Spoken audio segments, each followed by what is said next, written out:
Salve, salve galerinha! Sejam bem-vindos para mais um vídeo do canal Área dos Animes e hoje vamos então continuar mais uma vez fazendo uma análise do anime de Eden Zero.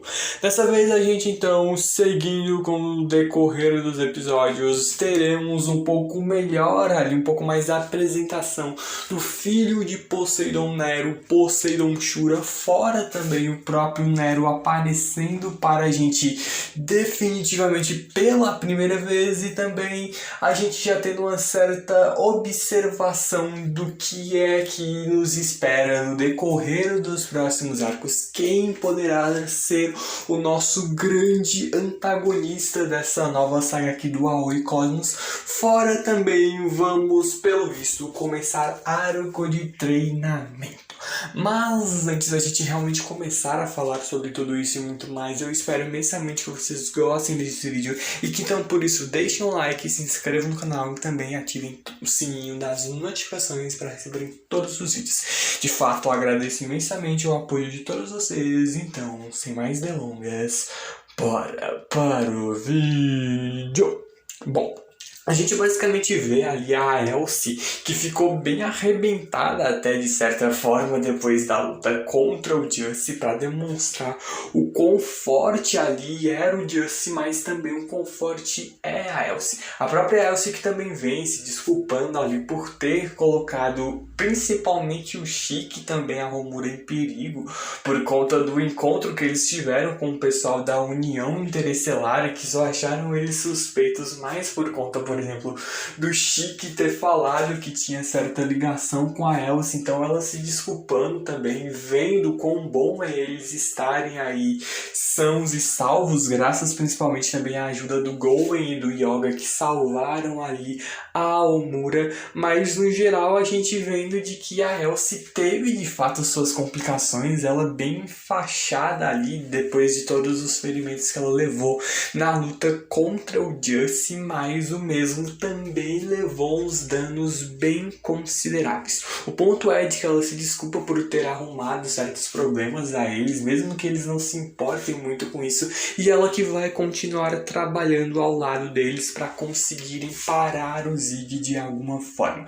E quando até ali ela termina a ligação, o Laguna observando ali de que eles têm contato com um membro da Oration 6 Interestelar, então da Oration 6 Galáctica, então de fato faz total sentido no fim das contas eles terem tido ali certa coragem, digamos assim, de desafiar o Draken Joey, por conta do, no fim das contas, eles terem um baita de um aliado ao lado deles, que era a Elsie. A gente sabe que no fim das contas eles não contavam com a ajuda da Elsie naquela luta, eles foram toda aquela luta contra o Draken, porque a luta era deles, eles tinham de resolver aquilo por conta própria. O próprio Wise explica isso pro Laguna, que no fim das contas não dá a mínima.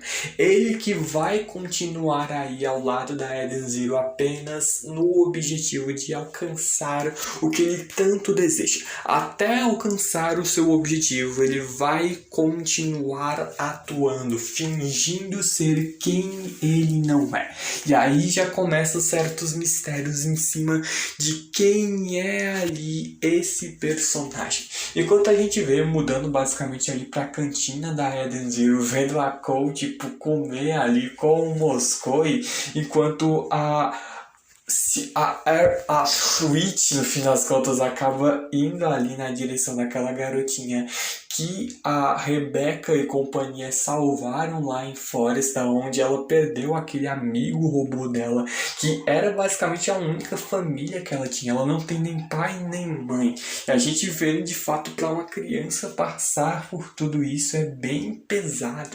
A própria Witch que vem, ela de fato é a verdadeira mãe no fim das contas da Eden Zero, por conta dela dar um orgulho imenso ali. A cena que ela tem com essa garotinha que revela o nome dela sendo Aruna, onde a própria Witch vem ali, ela falando na maior tranquilidade, como se ela fosse de fato a mãe incrível do caramba, que ela acaba se tornando, essa figura materna que ela acaba se tornando para a nave da Eden Zero, onde ela mesmo fala para Aruna sobre elas, aí o pessoal da Eden Zero também já ter passado por uma perda desse tipo. Eles perderam ali uma amiga, não faz muito tempo, ficaram cheias de vontade de encontrar ela de novo. A gente lembrando ali do momento em que a Sister vem, desaba ali, abraçando a Witch, chorando desesperada depois da morte, infelizmente, da gente ter descobrido, infelizmente, sobre a morte da Valkyrie. Mas o ponto é de que se elas apenas ficarem chorando aí, os seus amigos no céu, onde quer que estejam, exista céu ou não, ou robôs vão para o céu ou não, o que quer que aconteça, onde quer que eles estejam, eles talvez venham a ficar tristes com isso. Só que a própria Aaron, achando de que o Mi era um robô, então ele não poderia ir para o céu. Bom, a Witch não sabe, a gente também não sabe se existe ou não um paraíso, um céu ou até mesmo um inferno. A gente não sabe no fim das contas, nem mesmo se robôs, animais, a gente não tem noção ali sobre isso. É algo que está muito além dos nossos conhecimentos. Mas se existir, quem sabe, talvez as pessoas boas vão ali pro céu. A própria Witch vendo de que a amiga que elas perderam também era um robô. Então, quem sabe esses robôs também possam ir para o céu, caso existam ou não. O ponto é de que depois de chorar muito, o importante é sorrir bastante. Esse sorriso com certeza vai chegar no seu amigo que está lá no céu. Não importa o quanto os amigos se afastem, eles sempre rezam pela felicidade um do outro. Para sorrir bastante, não tem problema também chorar bastante no meio do caminho. E o ponto é de que a gente vê a Witch tirando ali a máscara, vindo, abraçando a Aruna, numa cena que, cara, que incrível foi isso. Enquanto a gente vê de que, mudando mais uma vez de cenário, a Hermit tentando entender o porquê do Chique ter trazido ali aquele robô que ela não acredita muito que seja o verdadeiro Xenolith, por conta de que ele é para estar morto já há um bom tempo.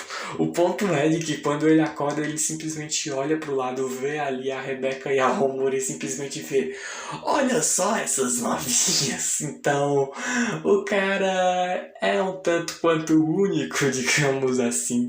Mas o ponto é de que mesmo depois dessa certa zoeira aí, ele observando o Rebecca e Romura, ele explica de que mesmo ele, sendo um robô absurdamente poderoso, ainda corria o risco de ser infectado por um vírus. Então ele simplesmente estava salvando seus dados pessoais na nuvem.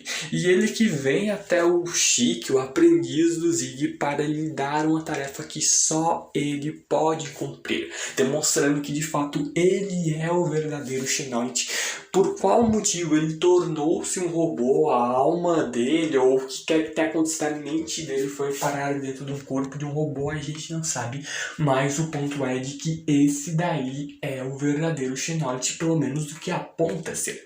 A gente que então vai ali rapidamente para a ala médica da Eden Zero, vendo a situação do Jim, que completamente desesperado e preocupado para saber se a sua irmã está bem, quando o próprio Wise que explica de ter ouvido ali sobre toda a história do Jim e da Kleine por conta do Miller ter estado lá naquele satélite que estava espalhando o vírus em Foresta, e o próprio Jim, quando descobre isso, ele querendo tirar a vida do Miller a todo custo, se vingar.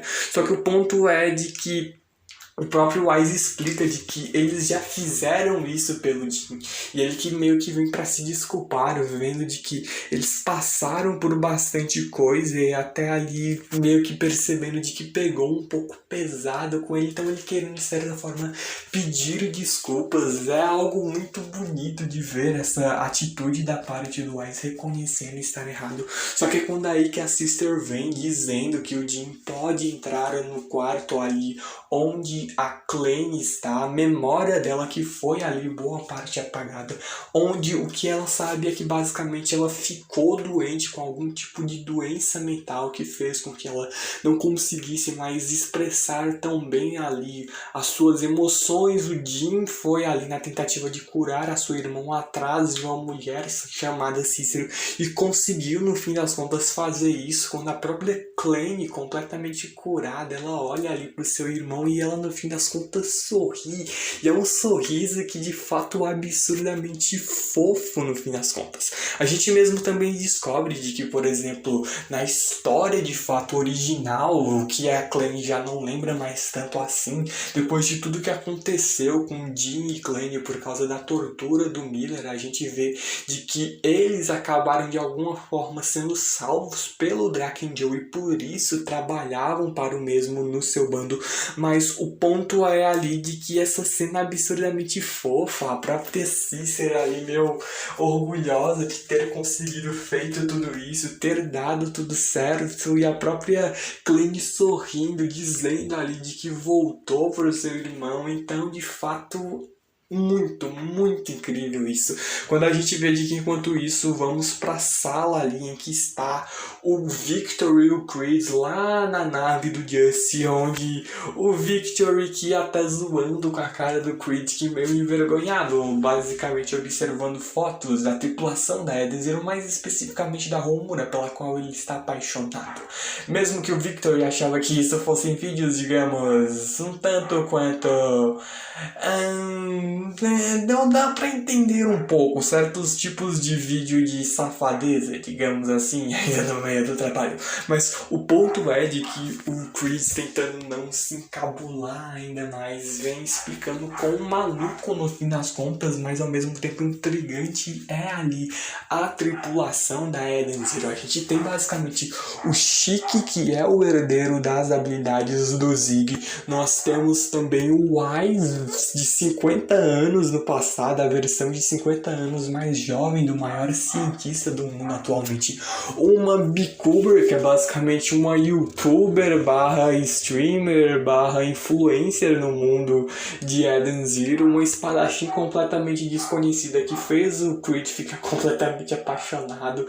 A gente vê também ali as 4 estrelas cintilantes do antigo Rei Demônio, fora também agora Jim e Clanny, que de certa forma se aliaram ali a eles, e o Laguna, que por enquanto tá lá mesmo só de passagem.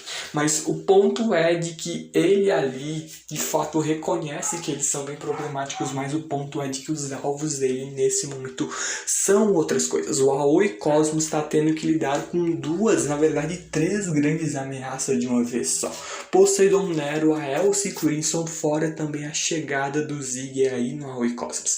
A gente mesmo vê de que a Holly, depois conversando com o próprio Justin, que tá bem arrebentado depois da luta contra a Elsie, mas ela falando sobre os oficiais do Nero estarem se reunindo no planeta Nero 1, e também lá está o filho psicótico e muitas outras coisas que eu poderia utilizar para xingar ele, mas eu prefiro me resumir apenas a psicótico, como a Holly diz que é o filho do Poseidon Nero, que é basicamente o Poseidon Shura, a quem o Justin não tem um pingo de interesse, mas ele deveria ter, por conta de que se no fim das contas, quando Nero morrer, ele é quem será o próximo a assumir o trono do Aoi Cosmos. E eles têm que se livrar desse maníaco agora, ou a Aoi Cosmos vai ficar na pior. E a gente vai entender um pouquinho disso depois. A própria Holly que fala do quão complicada essa situação se torna. É por isso que o próprio Justin necessita da ajuda ali do Jaguar e do Eraser, que estão indo para ajudar ele nesse momento, enquanto a Holly que fica só falando tudo isso, mas que não vai fazer nada. Bom, a presa dela no fim das contas é outra. Quem? Bom, a gente por hora ainda não sabe. Só que então nós somos mais uma vez transportados para outro local, indo então para o planeta Poseidon Nero 1, onde basicamente a gente vê lá, enfim, sendo revelado a aparência do imperador do Aoi Cosmos, Poseidon Nero. Ele basicamente é tipo uma espécie de... não exatamente um homem-peixe, se a gente para falar, na verdade, mas algo como se fosse um homem-polvo, cujo filho dele é um humano. A gente vai entender isso daí um pouquinho mais à frente, o tanto quanto é estranho a aparentemente de início, mas tem uma boa explicação. Mas a gente também vê a apresentação dos Ocean Six, que é basicamente a guarda ali máxima, os generais máximos, as pessoas mais fortes que servem ali o Poseidon Nero, sendo eles o Callum, Stilford, a Lyra, também temos o Ness, a Mirani, também ali o Sika e, no fim das contas, mesmo com todos esses nomes até que bem mirabolantes, a gente simplesmente vem com um cara que se chama Fabiano.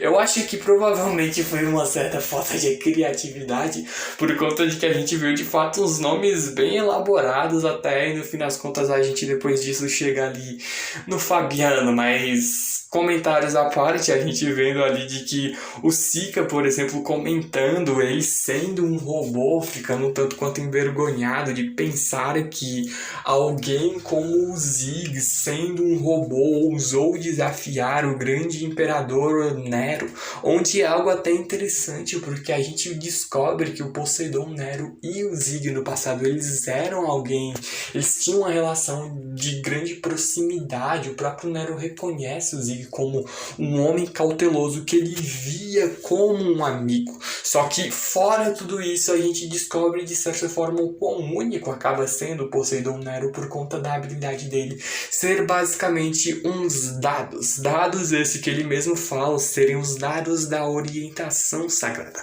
Poder este com o qual ele construiu um império inteiro em uma única geração. Dados esses que nunca irão lhe trair, e basicamente é o seu Ether Gear, onde ele joga os dados e o que der lá, ele interpretando como ali ele quiser, não sei como ele interpreta tais números, mas o ponto é de que a partir dos números dados por estes dados, ele descobre o que ele deve fazer.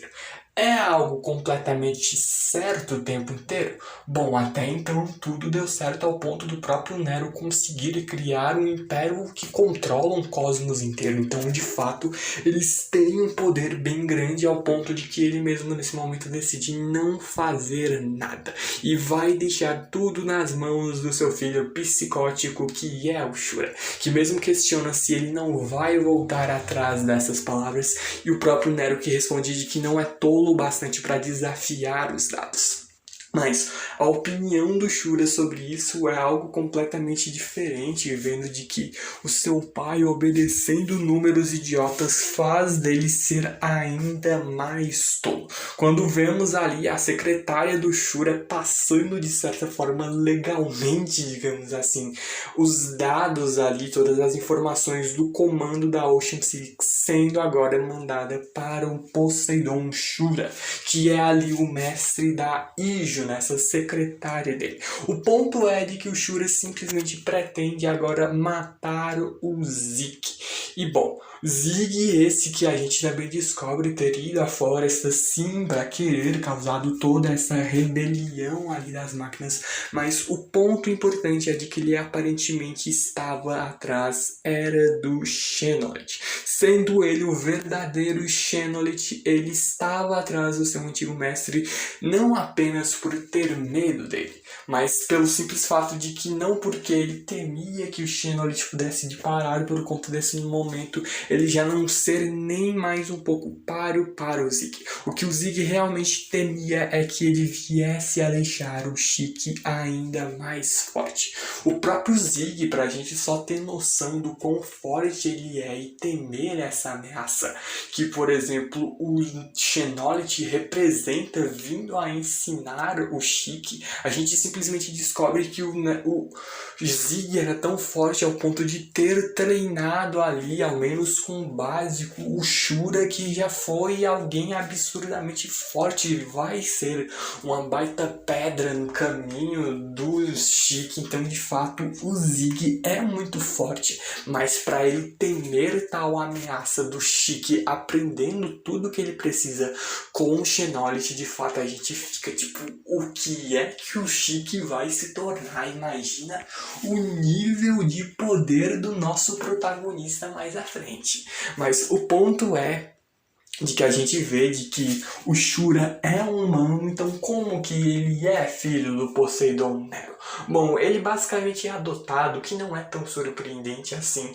O ponto é de que o Nero que simplesmente obedece o que os seus dados ali lhe disseram, onde ele que pretendia até mesmo dar os seus poderes para que o Shura seguisse com toda essa dinastia que iria começar, né, essa geração de imperadores da família Nero, mas ele vendo de que o seu filho não é tão compatível assim com as suas habilidades, diferente de como ele é ali compatível com as habilidades de gravidade que o Zig começa a lhe ensinar. O próprio Zig percebe, os dados do Nero parecem rolar números bem interessantes, e ele que mesmo para e pensa, a questão de ter um filho, seria isso que acabou ali impulsionando ele a, de certa forma, criar o próprio Shiki, ou talvez tenha algo um pouco a mais.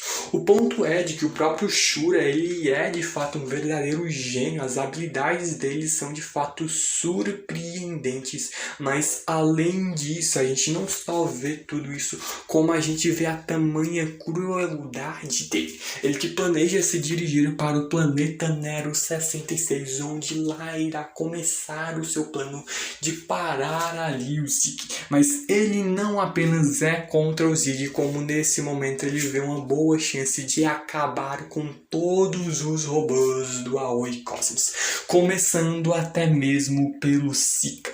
Ele que ali não precisa de um aliado que seja uma máquina. Então a gente vendo de que ele mata, talvez o Sika não fosse um completo inocente por trabalhar ali ao lado do Poseidon Nero, mesmo ali talvez o Nero não sendo um rei tão tirano assim como a gente via ao menos de início. Forest até que prosperava muito bem, então talvez o verdadeiro maníaco de toda a história de fato seja o Shura.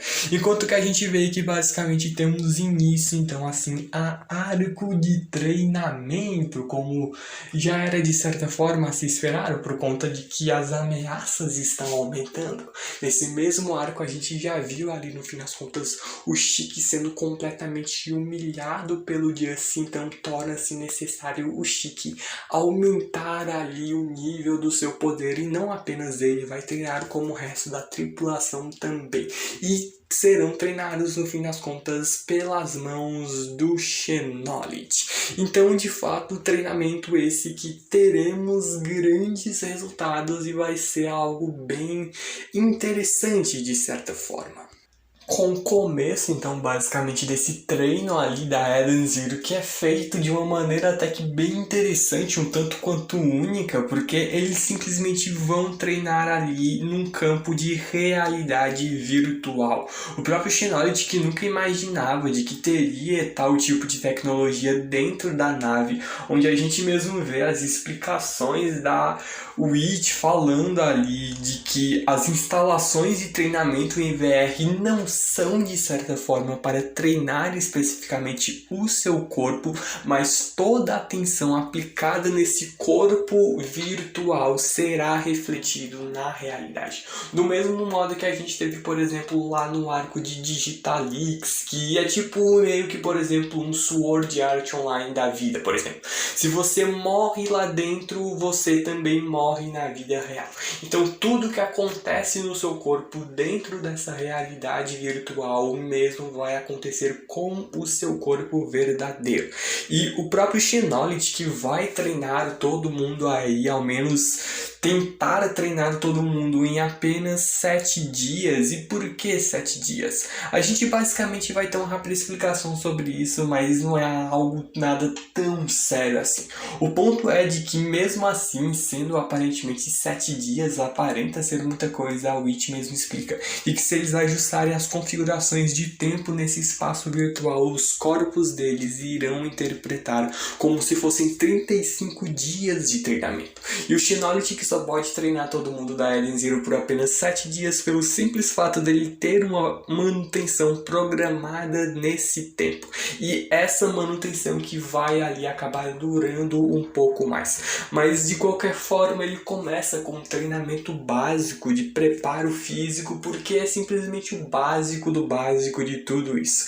E a gente vê de que não só vão treinar o Chique, a Rebeca, a Romura, o Wise, também vemos ali que a Kleine e o Jin se juntam aí. A própria Kleine ali sorrindo, mega alegre, a Rebeca até mesmo comenta o quão fofo no fim das contas é esse sorriso. A Kleine que a gente continua vendo ela usar aqueles monitores que tentavam conter ali as emoções dela toda vez que ela tentava ali demonstrar algum tipo de emoção via o supressor e simplesmente diminuir essa atividade cerebral no cérebro dela ligado ali a emoções. E a gente vê de que ela simplesmente continua usando isso daí puramente por achar bonito e vê como se fosse um mero enfeite de cabelo.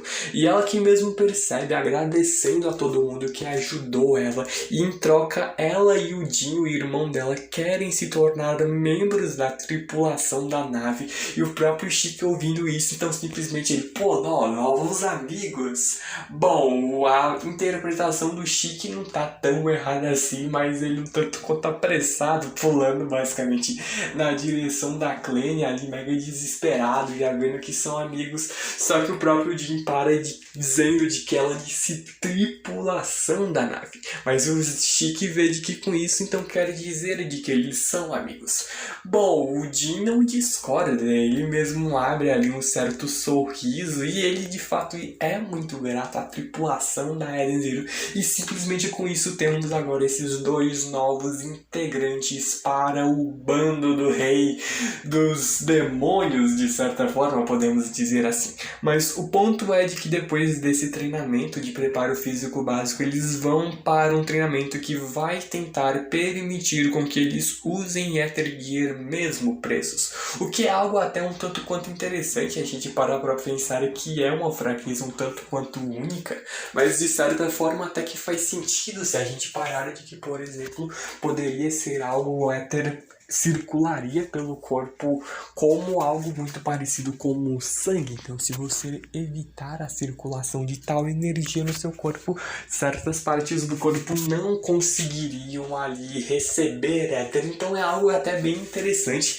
Faz um certo sentido essa fraqueza deles serem amarrados, dificultaria de certa forma a circulação do éter. Só que, bom, a visão do Wise de simplesmente treinamento com pessoas amarradas é algo, digamos, um tanto quanto pervertido, até sem sombra de dúvidas, e é o completo oposto. Eles são simplesmente amarrados em algo que parece simplesmente ser uma espécie de camisa de força, diferente do que ele imaginava que fosse ser algo um pouco mais picante, principalmente com as garotas ali amarradas. Mas o ponto é de que enquanto alguns têm muita dificuldade, o Jin, por exemplo, por ser ali uma parte robô do corpo dele, ele consegue se desmontar e simplesmente fugir ali das cordas que estavam amarrando ele. Então é um certo cheat se a gente parar pra pensar, mas se tá no jogo é pra usar. Então a gente mesmo vê ele até tentando libertar a Kleine, que se recusa. Ela querendo fazer isso por conta própria, vendo que ela não vai conseguir treinar se fizer tais coisas. Então ela pedindo para que o Jin simplesmente torça por ela, o que é super fofo, quando ela simplesmente começa a apanhar por conta de que o treinamento é eles tentarem fugir daí, enquanto o Xenolit joga várias espécies de cubos de gravidade contra eles. Então, para dar um certo peso maior no treinamento, coitada até da Kleine, o Jin fica pistola. Mas o ponto é de que o treinamento não vai ser apenas essa brincadeirinha que aparenta não tá tanto grau de dificuldade assim. Porque a gente vê de que repentinamente alguém simplesmente invade a realidade virtual da Eden Zero. E esse que é simplesmente, meus caros amigos e amigas, o Rei Demônio Zeke. O Zeke que até aparece de uma forma um tanto quanto diferente, a gente vendo ele com uma espécie de novo corpo ali, algo mais tecnológico. A gente vê como se o corpo dele ali tivesse dado uma melhor polida, se ele tivesse sido todo limpado depois de todo aquele estrago que ele acabou ficando naquele tempo lá que ele de certa forma ficou enterrado. E a gente vê que ele simplesmente invade a realidade virtual da Eden Zero. E que bom! O que nos espera com esse encontro inesperado entre ele, Shig e companhia é algo que a gente vai ver de fato só no próximo episódio, mas sem sombra de dúvidas foi aquele ganchinho e tanto no fim das contas para o próximo episódio. Só que isso já entra um assunto para o próximo vídeo aqui de Eden Zero do canal. Mas eu espero imensamente que vocês tenham gostado desse vídeo aqui, então por isso deixem um like, se inscrevam no canal e também ativem o sininho das notificações para receberem todos os vídeos do canal. De fato, espero que tenham gostado de tudo e também agradeço imensamente o apoio de todos vocês mesmo, brigadão mesmo. Então, muito obrigado por tudo e falou, valeus e fui!